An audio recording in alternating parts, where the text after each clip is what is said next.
ceux qui sont remplis du Saint-Esprit sont fils de Dieu.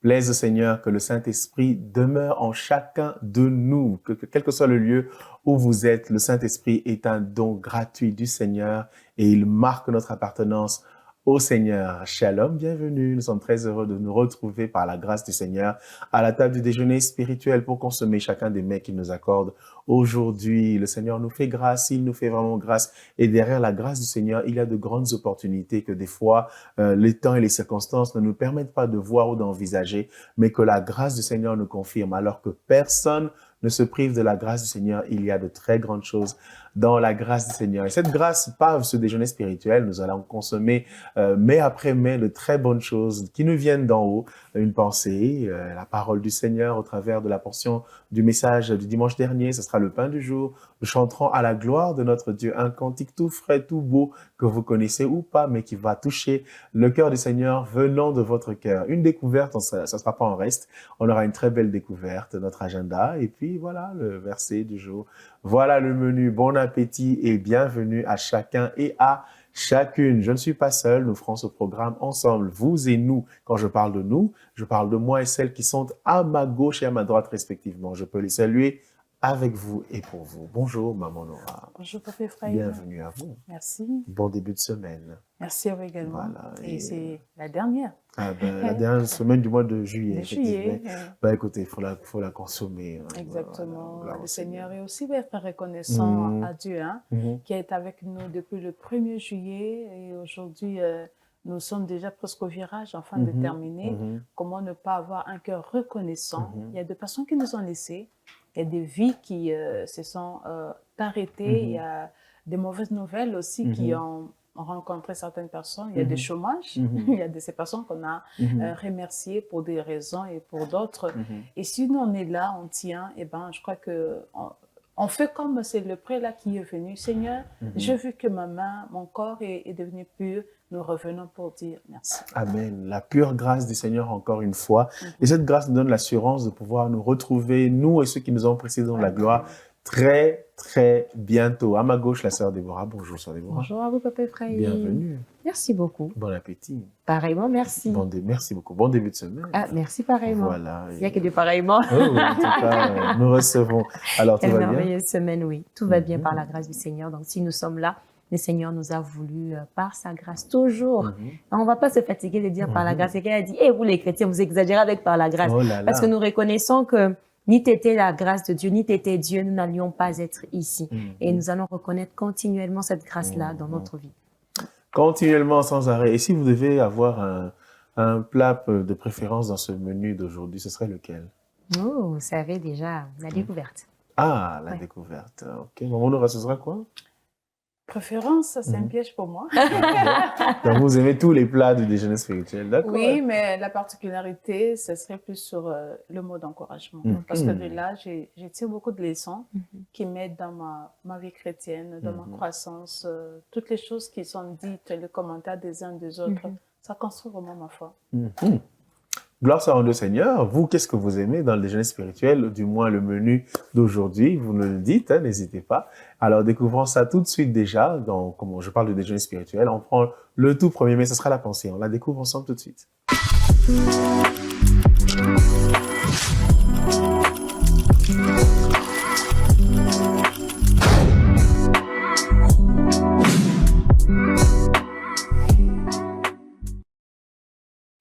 On découvre une belle pensée. Exactement, et c'est une pensée du pasteur David Jérémie qui dit « La paix de Dieu ne dépend pas de l'absence des tempêtes, mais de sa présence. La paix de Dieu ne dépend pas de l'absence des tempêtes, mais de sa présence. Pasteur David Jérémie. Ah oui, même si tu traverses de grandes eaux, elles ne te submergeront pas. Tu traverseras le feu, je serai avec toi. Le Seigneur l'a prédit, il l'a annoncé, il l'a dit. Et sa présence vaut tout, hein? Oui, sa présence vaut tout. Tout ce que l'on peut se dire, elle vient au-delà de tous nos avoirs, de tout ce que nous sommes, de tout ce que nous possédons. Je sais pas comment expliquer avec des mots clairs, c'est que cette présence-là apporte parce que chacun la vivra de sa façon. Parce que c'est que Dieu a dû accomplir dans ma vie au travers de sa présence. C'est pas la même chose qu'il a fait dans la vie de papa Ephraïm. Et c'est cette présence-là qui vient, au fait, vous apporter une certaine quiétude dans la tempête. Quand vous voyez les flots qui vous ballottent des part et d'autre, vous êtes dans un bateau et les flots sont en train la mer est agitée. Mais malgré que la mer est agitée, le Seigneur vous accorde une certaine paix. Comme elle-même, c'est que lui manifestait. Vous voyez, quand il était dans la barque, il y a les flots qui frappaient la barque, mais malgré ça, lui, je me demandais, Seigneur, il y a même l'eau qui te mouillait, mais tu ne t'es même pas réveillé, tu n'as même pas sursauté. Mais qu'est-ce qui va pas? Mais qu'est-ce qui va pas? Tu es resté serein, tu as dormi. Il a fallu que les disciples soient tellement agités et qu'ils viennent te réveiller pour que tu te réveilles. Mais s'il ne l'avait même pas réveillé, il n'allait même pas se réveiller. Et c'est ça que le Seigneur est en train de nous apprendre, que même les temps difficiles, même les tempêtes, peu importe ce que vous allez connaître, aussi longtemps que vous reconnaissez avoir Dieu avec vous, que cette présence-là de Dieu dans votre vie soit une garantie, comme une assurance que le Seigneur, avec le fait d'avoir le Seigneur, il y a une garantie de sécurité. Et quand vous avez cette je ne sais pas moi, cette façon-là de voir les choses, je crois que c'est ça qui apporte la paix. Je crois que le vendredi, on parlait de faire un choix. Il y a une pensée qui parlait de faire un choix. Donc, faudrait aussi faire le choix de te dire, je décide que le Seigneur, et je décide de ne pas être agité dans les moments difficiles, parce que même dans les psaumes, il dit, dans la vallée de l'ombre de la mort, je sais qu'il est avec moi, il sera avec moi, il m'accompagne. Je suis en train de paraphraser. Et c'est ça, quand quelqu'un se dit à tout moment, mon papa sera toujours avec moi. Il n'aura jamais peur des problèmes. Je les voyais quand j'étais toute petite. Bon, je parle de mes frères. Je sais que mon grand frère est là. Non, je vais provoquer les problèmes. Non, je vous demande pas de provoquer les problèmes. je cherchais des problèmes et je savais que mon grand frère sera là pour combattre. Et c'est ça que le Seigneur voudrait, que nous ayons cette assurance, cette garantie-là, que avec lui, il y a la sécurité. Avec lui, avec sa présence en nous, à nos côtés, il y a une certaine sécurité, une certaine protection, une certaine paix qu'il accorde. Et moi, je crois que c'est ça même qui nous différencie des hommes de ce monde. Ah, c'est très intéressant. Et de votre exemple, de ce verset-là, je suis en train de me dire, mais le Seigneur Jésus pouvait dire, mais comment c'est toi ici ne me respecte pas? Il est tranquille, hein, il sait que rien ne va arriver, il me dit, c'est toi ici ne me respecte pas, mais il se laisse, comme vous dites, mouiller par les vagues qui arrivent et il dort. Je sais pas, j'ai l'impression que un séminaire peut s'ouvrir là-bas juste sur cette attitude de Jésus. Voilà, il est dans la paix. Bon, il dit, bon, j'ai créé, quelqu'un s'amuse un peu, que cette eau fasse son travail. C'est intéressant, ça. C'est vraiment intéressant. Lui-même, il incarne cette paix, il la vit, il la consomme. Et quand il nous demande d'être dans la paix, il sait de quoi il parle lui-même. Au fait, si l'eau ne l'avait pas mouillé, on aurait directement dit qu'il n'est pas humain. Or, la Bible dit, il a revêtu pleinement cette chair. Il a revêtu. Et ça veut aussi faire de lui un super-homme. Vous voyez? Un super-homme pour dire, bon, c'est normal parce qu'il est Dieu. L'eau n'a qu'à se mettre en sa place pour le respecter. C'est normal. Et que la tempête puisse faire ceci, non. Sinon, nous autres aussi, on allait tirer quoi comme exemple, comme leçon.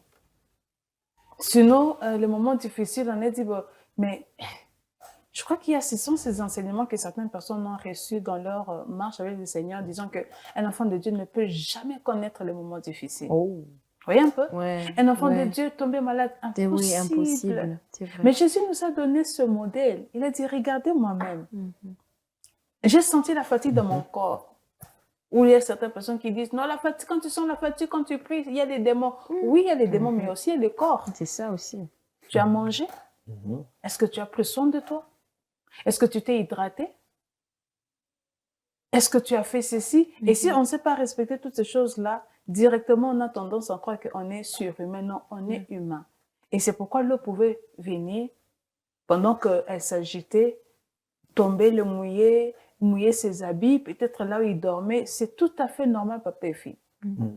Sinon, la nature, les hommes que nous sommes, et vu qu'avec déjà les hommes de science, on remet tout en cause. Est-ce réellement? On allait encore remettre en cause sa divinité, ou soit sa position, dire qu'il n'était pas humain. Non, il était humain. Et de là, moi, je me dis, en enfant de Dieu, les problèmes viendront toujours. Mais une chose que l'on ne doit pas oublier, la certitude de la présence de Dieu. On peut passer par des moments difficiles, des moments de troubles, de maladies. On peut passer... La Bible regorge tellement d'exemples des personnes qui ont eu à souffrir, à peiner même. Mais ils ont gardé une chose, c'est quoi? La présence de Dieu. Ah oui. Eh bien, ne la perdons pas, ça c'est ce que le Seigneur nous donne et c'est la garantie qu'il est avec nous. Gloire au Seigneur. La présence de Dieu. Prenons à présent la dernière portion du message du dimanche dernier. Nous allons aller pour faire le tour d'horizon, rassembler toutes les leçons que le Seigneur nous a données au travers de ce message, mais là précisément au travers de la toute dernière portion. Je vous dis bon appétit, on se retrouve juste après.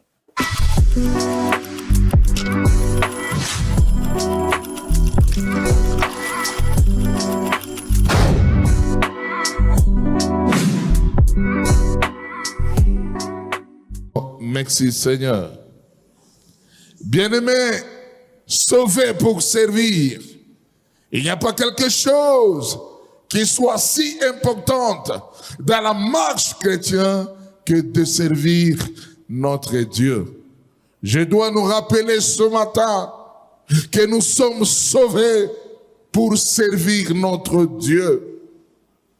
Aujourd'hui, plusieurs personnes, même dans l'Église, ont perdu le vrai sens de servir Dieu. Des fois, nous venons pour nous afficher. Des fois, nous servons pour d'autres motivations. Et carrément, peut-être, on décide de ne pas servir.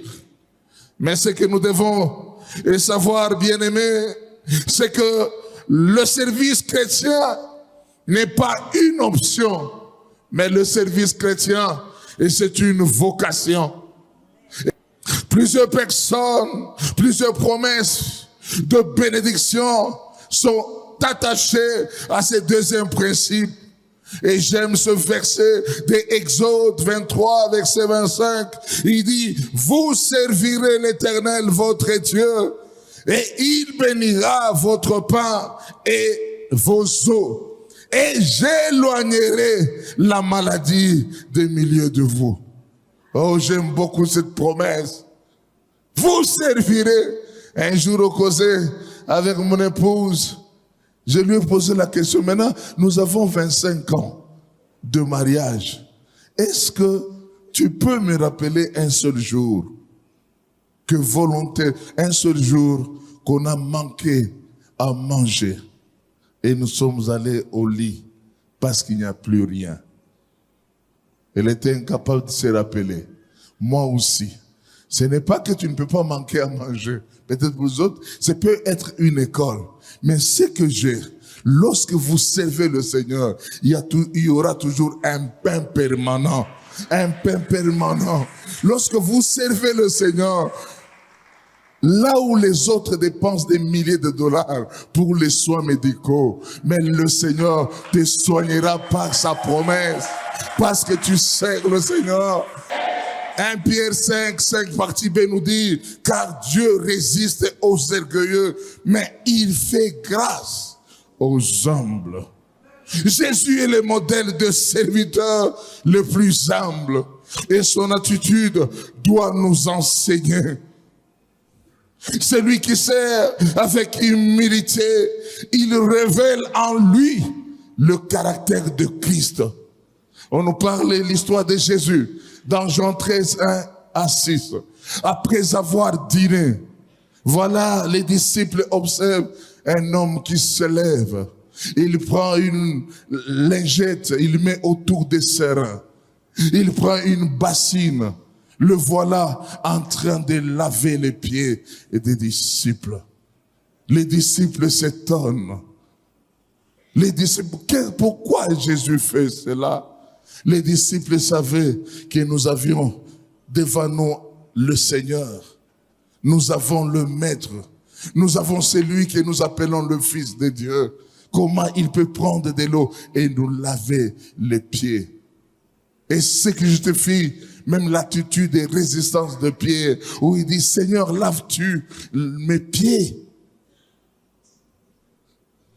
Pourquoi? Il savait que le travail de laver les pieds était réservé aux esclaves. Ce sont les esclaves qui le faisaient. Quel enseignement! Quand vous prenez le mot esclave, dans ses définitions partant des racines grecques, il y a deux mots qui sont importants. Le premier mot, un esclave, j'allais dire, qui est serviteur de Dieu. Serviteur a deux significations. Une signification qui veut dire diaconos, c'est un diacre, un serviteur. Mais le deuxième qui est très fort, c'est doulos. Un doulos, c'est un esclave. Un doulos subit le programme de son maître. Un doulos n'a pas d'avis à donner à son maître. Et Jésus prend cet exemple pour dire que si vous cherchez les doulos, je suis le premier. Je vous donne un enseignement. Apprenez à laver les pieds. C'est ça la vraie grandeur. Ce matin, y a-t-il un doulos parmi nous? Un doulos est là pour dire, je suis là. On t'appelle de laver les toilettes. Oui, je suis doulos. On t'appelle de laver la salle. Oui, je suis doulos. Mais Dieu décide d'honorer tout celui qui fait le service en tant que citoyen du royaume. Une version de la Bible dit, c'est lui qui me sert, mon Dieu le glorifiera.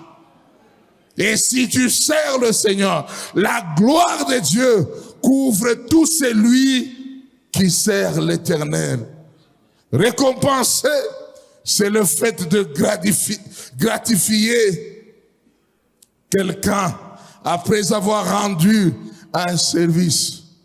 Hébreux 6, verset 10 nous dit, car Dieu n'est pas injuste pour oublier votre travail et l'amour que vous avez manifesté par son nom, ayant rendu et rendant le service aux saints.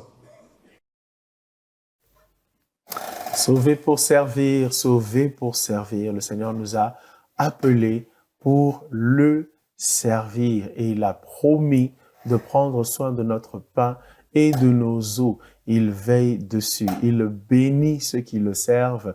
Il attend de nous un service humble, à l'instar de notre Seigneur Jésus qui lui-même a manifesté la plus grande humilité, se faisant esclave pour laver les pieds de ses disciples et donnant ainsi le modèle à suivre. Et il y a encore une promesse, celle d'être glorifié par le Seigneur. Il s'agit d'être glorifié. Quand le Seigneur lui-même prend la responsabilité de s'engager à nous glorifier, c'est que c'est sérieux. Alors, une seule condition, le servir. Servir le Seigneur. Voilà ce tour d'horizon avec ce dernier pas, moment aura que nous avons sur ce thème sauver pour servir. Merci beaucoup. Je crois que depuis le début déjà, on va toujours dans le même sens, le sens de servir. Et c'est vraiment intéressant et je bénis le Seigneur d'abord pour le modèle que Jésus-Christ nous a donné. Je crois même qu'on a parlé sur la pensée, il a donné un modèle. C'est-à-dire qu'en toute chose, le Seigneur a tracé un canevas. Et lui-même a commencé par passer par là. Okay. Il a commencé par passer pour dire que si moi j'ai fait, toi Nora, tu vas te priver de le faire. Pourquoi? Si moi j'ai quitté le trône, je suis descendue ici-bas, je portais cette chair ici, cette enveloppe, avec les limites de cette enveloppe. J'ai eu à laver les pieds. Quel est le service qui me sera, moi, aujourd'hui, difficile à rendre pour mon Dieu? Peu importe le rang que je peux occuper, la position. Surtout ça. Ah, ça. Peu importe les titres, les grades. Quelle est la chose qui doit m'empêcher, moi, à donner comme raison, je ne peux pas servir parce que ce n'est pas de mon rang. On entend souvent ça dans le chef de beaucoup de chrétiens. Tel service, je ne ferai pas parce que ce n'est pas de mon rang. Je fais rire. Ça fait vraiment beaucoup d'années en arrière. Un jour, dans les discussions, on partageait avec mon mari. Il me dit, ah Nora, regarde, telle personne est venue, puis je l'ai aidée quelque part. Tellement que la personne se plaignait que j'ai passé ci, j'ai passé là. Bon, je ne sais pas tout le temps lui donner toujours 10 000 francs, 5 000 francs, 3 000 francs, 4 000 francs. C'est pas tous les jours que j'ai de l'argent en poche. Quelque part, là, il y avait une opportunité et puis c'était dans une boulangerie. Et la personne a dit, c'était pas de son rang. C'était pas de son rang. Dans l'entretemps, la maison a toujours des soucis de nourriture. Dans l'entretemps, tu as toujours des soucis de payer les transports. Pourquoi je prends cet exemple? C'est pour nous ramener dans notre réalité. Oui. La réalité des chrétiens que nous sommes, on regarde toujours mon rang en moi. Quoi? Faire le service d'accueil? Je peux pas. Mais ici, dans notre génération, ici, on a eu un président de la République, bien qu'il ne soit plus, qui a été dans le service d'accueil dans son église. Ça, peut-être, c'est un exemple qu'on a vu dans le réseau. Mais qui dit d'autres exemples, ceux qu'on ne voit pas, qu'on ne publie pas, mais qui s'est fait? Mais on reste toujours dans ce cadre-là pour dire, ce n'est pas de mon rang, je ne le fais pas. Jésus a lavé les pieds des disciples.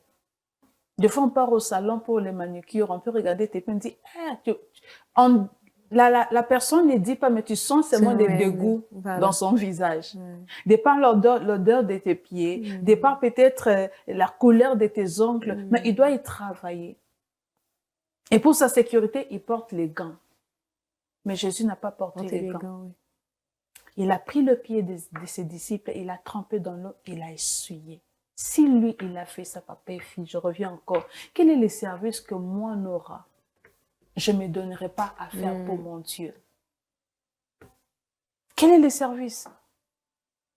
Je ne parle pas des services où on voit sur les réseaux, il y a certains pasteurs, quand ils arrivent, tout le monde s'allonge par terre et lui marche au-dessus de... Ce n'est pas de ces services-là. Ça, ce n'est pas connaître la parole de Dieu. Et c'est de l'esclavage. Ça ne se fait pas. Le Seigneur ne nous a pas appelés à cela. Mais un service où quand tu le fais, tu dis, je suis en train de rendre un culte à mon Dieu. Je suis en train d'honorer celui qui m'a créé. Parce que n'oublions pas une chose, papa et fille, nous sommes créés pour le servir et nous sommes aussi sauvés, comme l'intitulé du message même le dit. Nous sommes sauvés pour servir. Il dit à Moïse, va dire à Pharaon, de laisser aller mon peuple pour qu'il fasse quoi? Qu'il aille me servir. Et dans les services, il y a l'adoration. Il y a tellement de choses à l'intérieur. Mais toi, tu te dis, c'est pas de mon rang. C'est pas, oh non, quoi? Aller chercher telle personne. Ou bien faire ceci. C'est pas de moi, c'est seulement modération. Moi, je peux pas. Moi, peut-être, comme Papa fait, je chante. Toujours des services là où tout le monde voit. Tu es sous le projecteur. Oh oui, c'est bien beau. Mais le Seigneur a loué aussi les services qui se font en cachette. C'est vrai. Il y a eu dans l'entourage de Jésus des personnes qu'on n'a peut-être pas cité des noms comme ça, mais qui étaient très importantes dans le ministère de Jésus-Christ. On parle des femmes comme des Lydie. On parle. C'est vrai qu'elles n'ont pas eu un ministère, soit ils n'ont pas rendu un service comme les Pierre et comme ça, mais elles étaient là et leur service était indispensable. Mais aujourd'hui, c'est pas de mon rang. Qui, moi, faire ça quand même? Je peux pas faire ça. Papa et fille, nous passons à côté. Le pasteur Félix disait, notre bénédiction dépend aussi du service que nous rendons à ces dieux. Tu cherches la bénédiction. Au lieu de courir derrière le pseudo-prophète quand tu laves, ou aujourd'hui on dit non, tu es maudit, tu as une malédiction générationnelle qui coule en toi, on te lave en pleine église, en plein culte. Ça, c'est de la sorcellerie, c'est de la magie. Sers juste ton Dieu. Il a dit, vous dans mon champ, moi dans vos maisons. Moi dans vos maisons. Comment explique-t-il que tu es là? C'est pas que tu as une sécurité, si c'est comment là, mais ta maison ne manque de rien. Comment se fait-il que tu peux passer toute une année, tu n'as même pas foulé les pieds de l'hôpital, à part si tu pars rendre visite à quelqu'un. Mais pour toi-même, pour tes enfants, tu n'as jamais compté. Mais regarde un peu en arrière. Ce n'est pas aussi les résultats du service que tu rends à Dieu. Parce que des fois, papa, on se floue avec les bénédictions matérielles. Alors les bénédictions que je ne sais palper. La bonne santé que je ne sais palper. La force que je ne sais palper. Effectivement. Le courage que je ne sais palper. Ce dynamisme-là que je peux avoir de faire X, Y, est-ce que ça ne découle pas aussi du service que je rends à Dieu? La disponibilité que j'ai souvent de toujours être là à l'église, dans tous les programmes de l'église, je suis là, je sais, il y a tel programme, je suis là. Et tout ce que nous bénéficions, que l'argent essaie de nous donner, ne sont-ils pas aussi les bénédictions, ou soit les grâces et les faveurs que le Seigneur nous donne? D'où il y a cet intérêt pour chacun d'entre nous de nous lever. De nous lever et de servir le Seigneur. Amen. Voici notre rang, c'est celui d'être esclave, tout simplement. Et Jésus lui-même lui dit, hein, ne dites pas autre chose, dites, je suis un serviteur inutile. Dites, serviteur inutile. Tu n'as fait que ce que ton maître a voulu. Il y a des serviteurs gradés, avec des galons, des épaulettes, des couronnes et tout ça. C'est dangereux, cette affaire. Ah oui, Maman Nora très bien dit. Le service de Dieu exclut en tout cas nos titres et nos fonctions. Le Seigneur veut un service d'un cœur sincère, pas un service pour être vu d'eux, pour être apprécié d'eux, mais pour que Dieu d'abord agrée ton service. Et c'est ça même qui pousserait le Seigneur de bénir ta maison. Faudrait pas, quelquefois, on se leurre quand on va à l'église, on fait des services pour que le pasteur me voie, pour que le responsable me voie, mais par après, tu commences toujours à te plaindre. Mais comment telle chose dans ma vie ne change pas? Regarde-toi, examine-toi. Est-ce que réellement ce que tu fais, c'est un service à Dieu ou un service aux hommes? Parce que le service de Dieu, le service à Dieu, comme on l'a dit dans la Bible, c'est celle-là qui bénit ta maison. Le Seigneur a très bien dit, vous dans mon champ, moi dans vos maisons. C'est pour lui d'abord. Si tu travailles pour Dieu, tu verras la récompense parce qu'il rémunère ceux qui le cherchent. Mais si réellement toi, tu le fais pour les hommes, tu ne verras pas la rémunération de Dieu. Donc, à chaque fois quand tu auras le temps de servir le Seigneur, que ce soit dans ton département, dans ton église, évalue-toi. Est-ce que je le fais pour plaire à X? Est-ce que je le fais pour plaire à Dieu? Et au moment où tu sais en toi que tu l'as fait pour Dieu, rassure-toi. Donc, enlève même l'inquiétude. Si tu sais bien en toi que tu le fais pour Dieu, directement, le Seigneur commencera à te bénir. Il commencera à bénir ta maison. Moi, Nora l'a très bien dit. La bénédiction de Dieu, ce n'est pas d'abord les matériels. Quelquefois, on se ment, on se dit, puisque je sers le Seigneur, directement, tu vas me donner beaucoup d'argent. Non, non. Ne conditionnons pas le service de Dieu à une bénédiction directe, d'aussitôt. Laissez Dieu faire ce que lui veut faire, comme bon lui semble. C'est lui qui décide. Il est comme un père, un enfant quand il vient te demander un véhicule. Et toi, tu regardes son âge, tu regardes à la demande, tu te dis non. L'âge et la demande n'est pas similaire. Donc, je ne veux pas lui accorder ce véhicule parce qu'il est encore enfant. C'est la même manière que Dieu fait. Il regarde ta demande, il regarde à ton âge, il dit non, mon fils, je ne veux pas te donner ça maintenant, mais je prends quand même en compte ta demande. C'est pas qu'il n'a pas entendu, il a très bien entendu ta demande, mais toi, reste serein parce qu'il est Dieu, il est ton Père, il prendra très bien soin de toi et tu verras ce qu'il fera après. Amen. Ah oui, le service, voilà ce pourquoi nous sommes sauvés. Entre autres, servir. Et le service pour Dieu, ce n'est pas que des actions. C'est d'abord le don de nous-mêmes. Le don de nous-mêmes pour le Seigneur. Le Seigneur n'attend pas, parce qu'après tout, c'est lui qui a créé l'or, l'argent, le métal, le bois. Donc, tu viens lui remettre ça, bon, c'est à lui. Il nous veut, nous, et tout ce qu'il nous donne, donc, suivra certainement si il nous a, nous. Gloire au Seigneur. Merci au Seigneur pour ce merveilleux pain. Merci, mesdames, de l'avoir aussi bien partagé et qu'il fasse ses effets dans nos cœurs et dans nos vies. Et voilà, que ceux qui servent le Seigneur aussi arrangent leurs cordes vocales pour le servir avec leur voix, qu'elle soit très bien ou pas très bien. C'est pas grave. Nous, on chante à la gloire du Seigneur. Et on le fait quand? Tout de suite.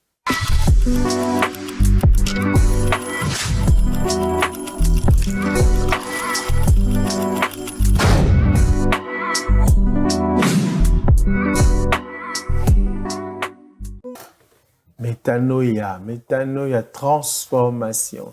Il a transformé. Je vois encore ma fille en train de chanter cette chanson. Elle aime cette chanson. Et j'aime bien cette chanson aussi. Simple, c'est frais comme un petit verre d'eau frais là. Quand tu bois ça, tu sens vraiment tout le cœur est descendu. Dieu a fait des choses simples dans la vie. Et voilà, c'est aussi avec ce très beau cantique simple, avec une mélodie répétitive. Ce sont des cantiques qui restent facilement. Exactement. Quand la mélodie n'est pas très compliquée. Non, non. Là, c'est simple. Ça commence avec la même mélodie, ça va jusqu'au bout. Et ça finit avec. Et voilà, et avec une voix vraiment parfaite de notre sœur choisie. Ah! Metano ya ezaye mtachanja makambo. Donc, alongo la basoni nyo sa via petolanga. Ah, vraiment, c'est merveilleux. Oui, il faut vraiment vivre cela. Vous savez, quand vous vivez la transformation, bien que les autres viendront vous le dire, mais votre corps va aussi les sentir. Ok. Vous savez, quand vous êtes enfant, quand le corps commence à changer, vous sentez que je suis en train de shifter ici. Je suis en train de shifter. Et c'est aussi la même chose avec la vie chrétienne. Hein. Tu sens que pour des personnes qui se connaissent et qui ont cette intimité avec le Seigneur, tu vas comprendre que ici, je suis en train de changer d'étape dans la vie. Et la transformation d'abord première qui vient dans notre vie, c'est la conversion. Quand je quitte l'Égypte pour aller à la terre promise, ou soit devenir enfant de Dieu, tu le sens. Parce qu'il y a des choses qui deviendront comme des dégoûts naturellement, sans qu'on vienne t'efforcer pour dire, faut plus mentir. Tu sens que je me sens plus à l'aise avec les mensonges. Je me sens plus à l'aise avec le vol. Je me sens plus à l'aise avec peut-être la tricherie. Aller en boîte, bon, ça m'attire plus. Déjà, quand tu remarques ça, sache qu'il y a un travail qui a commencé, une transformation qui commence à se faire. Et puis, il y aura un jour, un bon matin, tu te demanderas, l'église est où? Et pourtant, tous les jours, tu passes peut-être devant une église. Mais ce jour-là, tu poseras la question, l'église est où? Et puis, tu es parti. Et c'est comme ça. Et je crois que c'est important, papa et fille, de les souhaiter pour quelqu'un et de les désirer aussi pour soi-même. Parce que pour nous, la transformation n'a pas fini. Il y a encore des choses qui doivent tomber. Il y a encore des choses qui doivent nous quitter. Et c'est vraiment un chant qui, non seulement fait du bien, mais aussi, je vois cela aussi une prière. Quelqu'un, je veux que tous les jours qui passent, que tu me transformes. Le renouvellement de mes pensées, changement de mon langage, mon cœur, mon langage, mon habillement, pourquoi pas. Que l'on voit aussi que les mini-jupes ont quand même disparu. Les habits qui sont très provocateurs ont disparu. Là, je commence vraiment à m'habiller comme titre l'a dit, que les femmes s'habillent de manière modérée, à ne pas s'adonner à toutes sortes de parures qui touchent à la pudeur. Ah oui, hein? Ah oui, et il nous transforme, mais pourquoi ne pas le chanter, hein? Alors, je chante d'arranger la gamme. La gamme. C'est grave, ça. OK. Ça, c'est pour vous intimider, hein? Non, mais comment? Non, nous chantons tous ensemble, il n'y a pas de problème. D'accord. C'est comment on dit? Elle fait comment? Voilà. Zambalolae, yolisungi zangakate na pasi. Zambalolae, seyo. Voilà, c'était simple. On n'a pas beaucoup, souffert. Bon, moi, j'ai danse parce qu'il y a la mélodie. Ah oui, la mélodie est là, toujours, vraiment. Ah oui, les mélodies dans nos cas, des fois on danse, les gens te regardent, mais ce type ici, qu'est-ce qu'il va faire? Il est rassasié, ou bien rassasié de la grâce du Seigneur. Ah ouais, il faut danser. Un beau cantique, un très beau cantique à écouter, à réécouter, qui vous motive à louer le Seigneur. Faites-le très, très, très, très librement. Amen. Et nous allons à présent vers la deuxième partie du déjeuner spirituel pour aller découvrir de très bonnes choses. Alors, on y va tout de suite? Ouais. Ah ben voilà, donc si tout le monde est prêt, découvrons la découverte avec la deuxième partie du déjeuner spirituel qui s'ouvre donc sur la découverte tout de suite.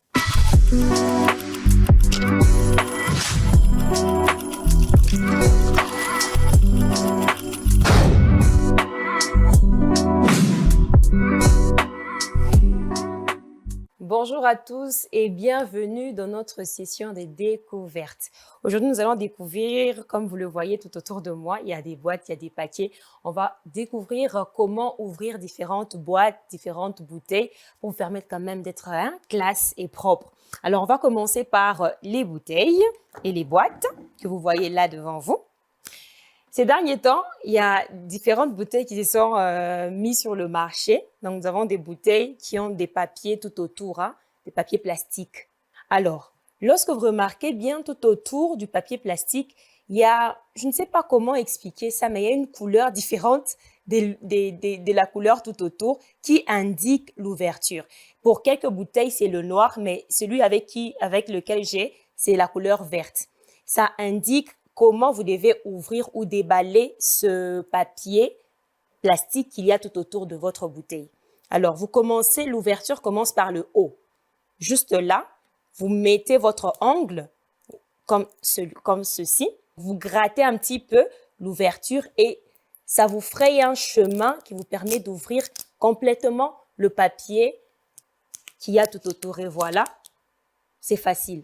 Donc, désormais, ne soyez pas tellement pressés d'ouvrir rapidement l'ouverture de votre bouteille directement. Et puis, faut l'ouvrir avec classe parce qu'il a été fait pour l'ouverture simple comme je vous l'ai montré. Donc, vous n'aurez plus à vous blesser comme d'habitude et ce sera facile d'ouvrir votre bouteille d'eau ou je ne sais pas moi, la bouteille de jus et puis vous consommez comme il le faut. Je peux aussi boire. Voilà, c'est simple. Et deuxièmement, il y a des boîtes comme celui que je vous présente là.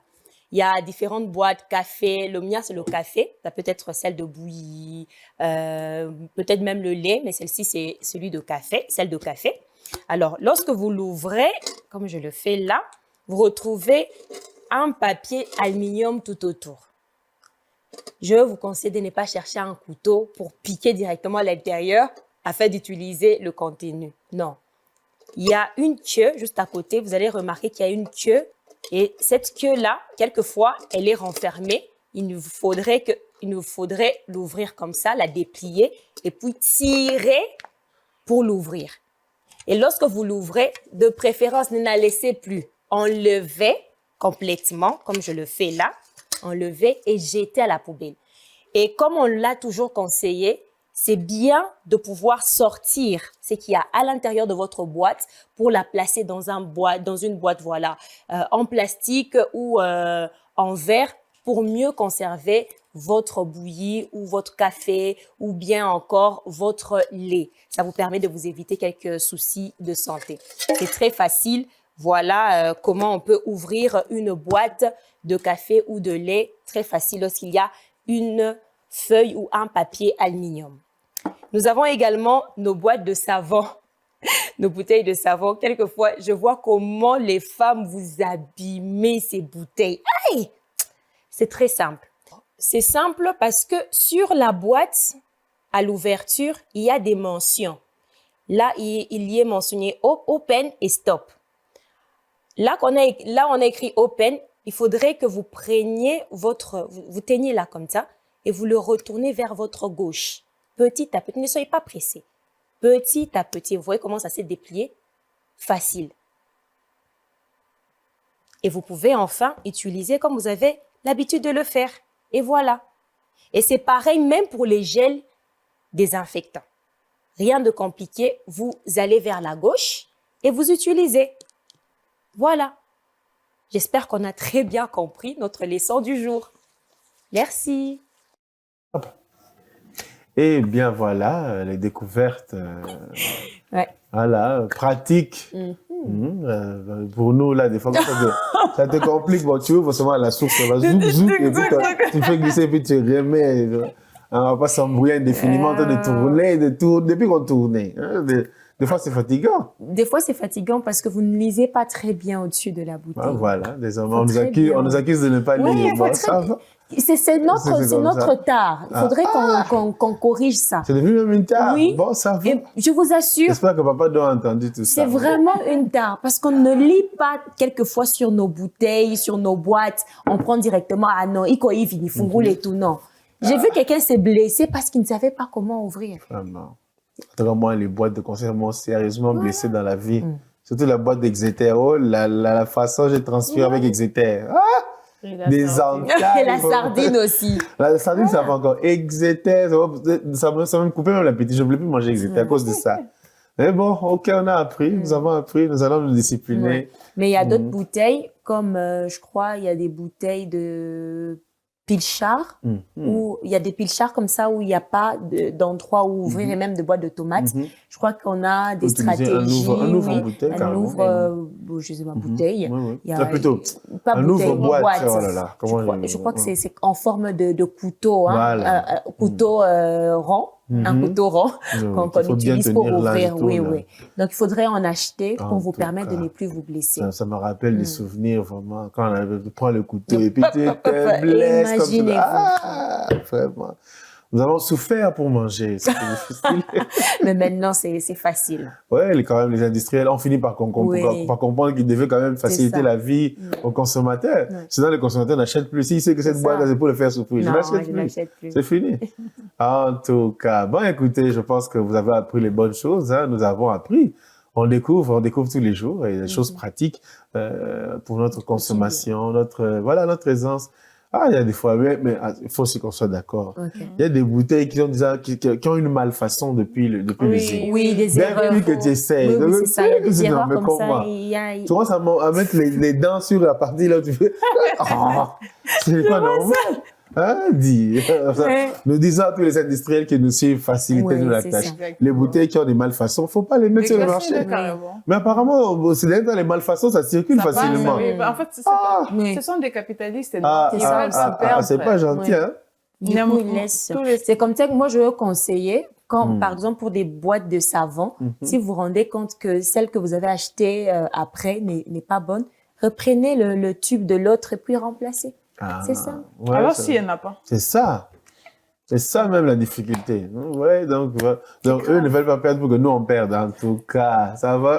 Bon, j'allais dire quelque chose, mais je ne l'ai dit. Merci de vous abstenir. Allez, on s'encourage donc à pratiquer ces bonnes recommandations très simples, mais des fois qui rendent vraiment ridicule des personnes, des papas responsables. Tout est avec la veste, là, il ne s'en sort pas, et puis le gel, donc vraiment. Et maman qui vient en souriant, toi aussi. C'est un moment comme ça, là. La veste est déjà mouillée. Ah là. Obligé de changer. Ces choses d'ici. Et d'ailleurs, il faut le faire quand on est à la maison. En tout cas. Imagine que tu es au bureau, là. Soit au restaurant. C'est tout le français quand on dit oh là là, oh là là là là là, oh là là, tu es déjà mouillé. Ah là là. Bon, alors on s'encourage, on se rappelle comment, ça se rappelle des souvenirs vraiment. Ah, je m'étais mouillé, je m'étais blessé, ça va aller, c'est le passé. Comme nous tous, on s'était blessés avec les boîtes, on s'est blessés dans la vie avec ces affaires-là. Mais bon, on a appris, on s'est aussi mouillé avec les bouteilles d'eau. Mal ouvrir là, pendant que tu tires comme ça, tu es en train de faire une pression, tu t'en rends pas compte. Dès que ça s'ouvre là, l'appétit est mouillé. Imaginez-vous.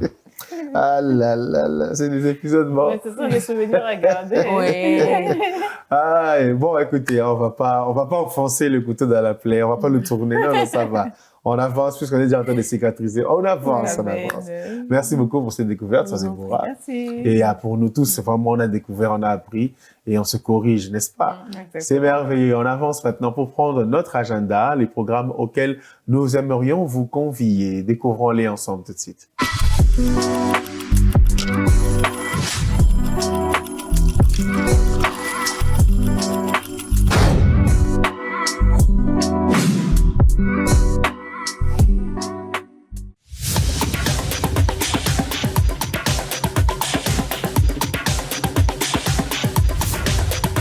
Chaque premier dimanche du mois, c'est le dimanche de la mission.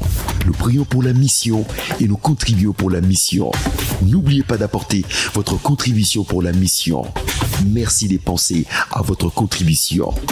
Faites-nous parvenir votre contribution via le mobile panier au +243 97 41 41 579 ou au +243 81 87 55 00 0 au 00 17-12 30-00 10 794-00 53 ou faites un virement bancaire à la TMB.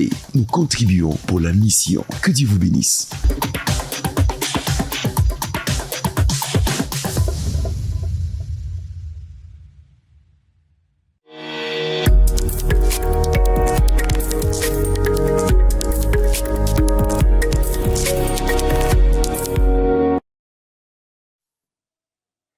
Eh bien voilà, donc on s'encourage à contribuer à la mission, à faire don de nos biens, de notre argent, de nos avoirs, de notre temps aussi, pour faire avancer l'œuvre du Seigneur jusqu'à ce qu'il revienne.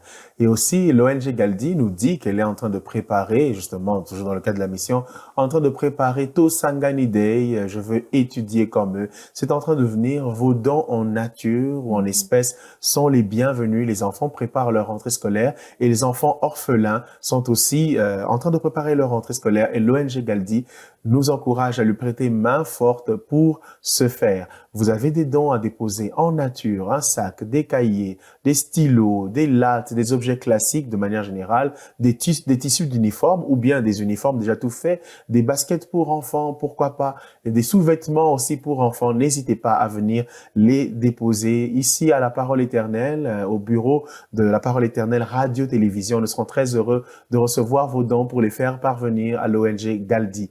N'hésitez vraiment pas à le faire.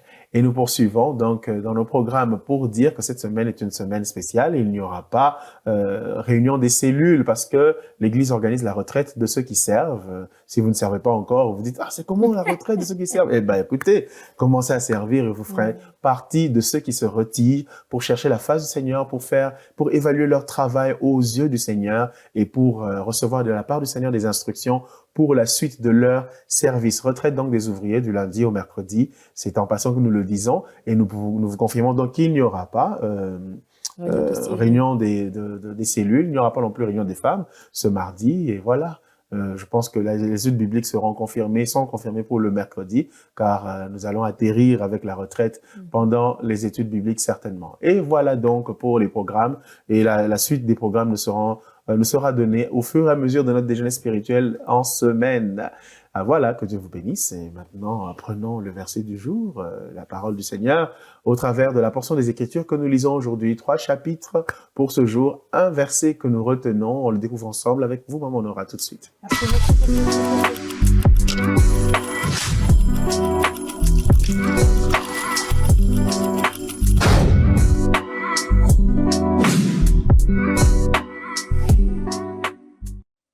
Nous y voici, nous y voilà, le verset du jour. Merci beaucoup, papa et fille. D'abord, nos 3 portions. Aujourd'hui, lundi, nous lisons Ésaïe 15, 16, 17. Et le verset du jour est tiré de Ésaïe 16, le verset 4, qui nous dit « Laisse séjourner chez toi les exilés des Moab. Sois pour eux un refuge contre le dévastateur. Car l'oppression cessera, la dévastation finira. Celui qui foule le pays disparaîtra. » Et la méditation qui accompagne ce verset nous dit « Exerçons nos cœurs à l'hospitalité ». J'aime bien, il y a aussi une passage de la Bible qui dit où certaines personnes ont eu à accueillir même les anges dans leur maison. Donc, exerçons l'hospitalité, soyons vraiment des personnes hospitalières parce que tu ne sais pas, par l'acte que tu poseras, peut-être ta vie sera épargnée comme la prostituée ici, c'est qui encore? Rahab, voilà. Juste par le fait qu'elle est hospitalière, sa vie a été épargnée ainsi que celle de sa famille. Voilà. C'est aussi une interpellation pour nous aujourd'hui. Exerçons l'hospitalité, ne soyons pas xénophobes. Des gens qui haïssent les étrangers. Non. Et d'ailleurs, vous savez, quand on lit Moab, on sait à quel niveau Moab était détestable par Israël à cause de leur coutume, de la façon même dont Moab est né. Donc, le Seigneur n'était déjà pas content de Moab, mais quelque part, il y a même un verset qui dit dans la Bible que même celui qui est mauvais a droit à la consolation lorsqu'il souffre. Exactement. Le Seigneur, notre Seigneur, il est terrible, c'est pas un homme. Alors, pour ceux qui sont des xénophobes, voilà, vous savez déjà ce que le Seigneur vous dit. Si vous priez Dieu, Et d'ailleurs- sachez qu'il ne vous écoute pas quand vous avez un Oui. mauvais cœur de Et cette d'ailleurs, de nature. ça, le Seigneur, je crois que lorsqu'il parlait aux enfants d'Israël, il a dit, n'oubliez pas que vous avez aussi été T'es étranger. Oui, Ouais. oui. Vous avez été C'est aussi ça aussi. étranger Mm. chez autrui. Oui, oui. Mais vous qui chassez, Mm. vous qui malmenez, vous qui incendiez, vous qui tuez. Mm. Parce que non, ce ne sont pas des autochtones, ils ne sont pas de chez nous, ils ne viennent pas du même coin, on ne parle pas la même langue. Bien aimé, derrière nous autres aussi, ce n'est pas notre patrie. Ah parce oui. qu'on doit retourner un jour C'est à la ça. patrie céleste. Et même tous les Congolais, vous savez, c'est pour ceux qui connaissent l'histoire. On n'était pas au Congo, on n'était pas là. On est venu du côté du Sahara, du désert. Exactement. Tous nos ancêtres, Balubakat, tout ce que vous voulez, Ochoko, tout ce beau monde-là, Au Congo, au Congo. ils sont venus d'ailleurs. De Ils ont quelque part. trouvé les Pygmées qui étaient là tranquilles. C'est ça. Chez eux. Donc, ouais, inutile de faire la fine bouche, c'est démoniaque. Exactement. Agir comme ça, C'est c'est pas les biblique. démons qui vous soutiennent. Exactement. Ce n'est pas Dieu. Alors aujourd'hui, le Seigneur vous interpelle. Il nous interpelle, sachant exercer l'hospitalité. Et ça nous rappelle en nous-mêmes déjà que nous avons été étrangers. Et le Seigneur veut les choses comme ça. Amen. C'est lui qui est glorifié. Yes. Alors glorifions-le avec un cœur d'amour qui aime l'étranger, qui aime celui qui n'est pas de ta tribu, qui aime celui qui n'est pas de ta famille Qui parle et pas qui ta lui même- fait du qui bien. parle pas la même langue Oui, que oui. toi. Un jour, tu seras dans un autre pays. Tout ça, tes enfants. Ouais, ben voilà. Donc, faut pas agir de la mauvaise façon. Dieu est fidèle et il paye chacun selon son travail. Exactement. On a parlé de servir. Tu C'est sers ça. mal, il y a un salaire. Ah oui, Il y avait 15 jours de mise à pied. Exact. Et toi et ta famille, vous C'est avez vrai. transpiré là parce qu'il n'y a pas de nourriture. Ah oui, alors il faut y penser. Il faut vraiment bien y penser. Amen. Gloire soit rendue au Seigneur. C'est sur cette note que nous mettons un point final au déjeuner spirituel. On vous remercie, mesdames, d'avoir pris Merci part à ce beaucoup, papa et programme. fille. Gloire au Seigneur. Merci à Papa Don qui nous a fait surfer sur les vagues du déjeuner spirituel. Et nous avons comme ça pu faire circuler Amen. les différents mets à cette table et vous les avez consommés avec nous. Que le Seigneur vous bénisse et qu'il renouvelle en chacun d'entre nous un cœur bien disposé et un esprit pur selon le psaume. Et surtout que nos cœurs et nos robes soient blancs devant le Seigneur. Gardons nos robes blanches car le Seigneur Jésus-Christ est à la porte et il revient bientôt nous chercher. Shalom. Shalom.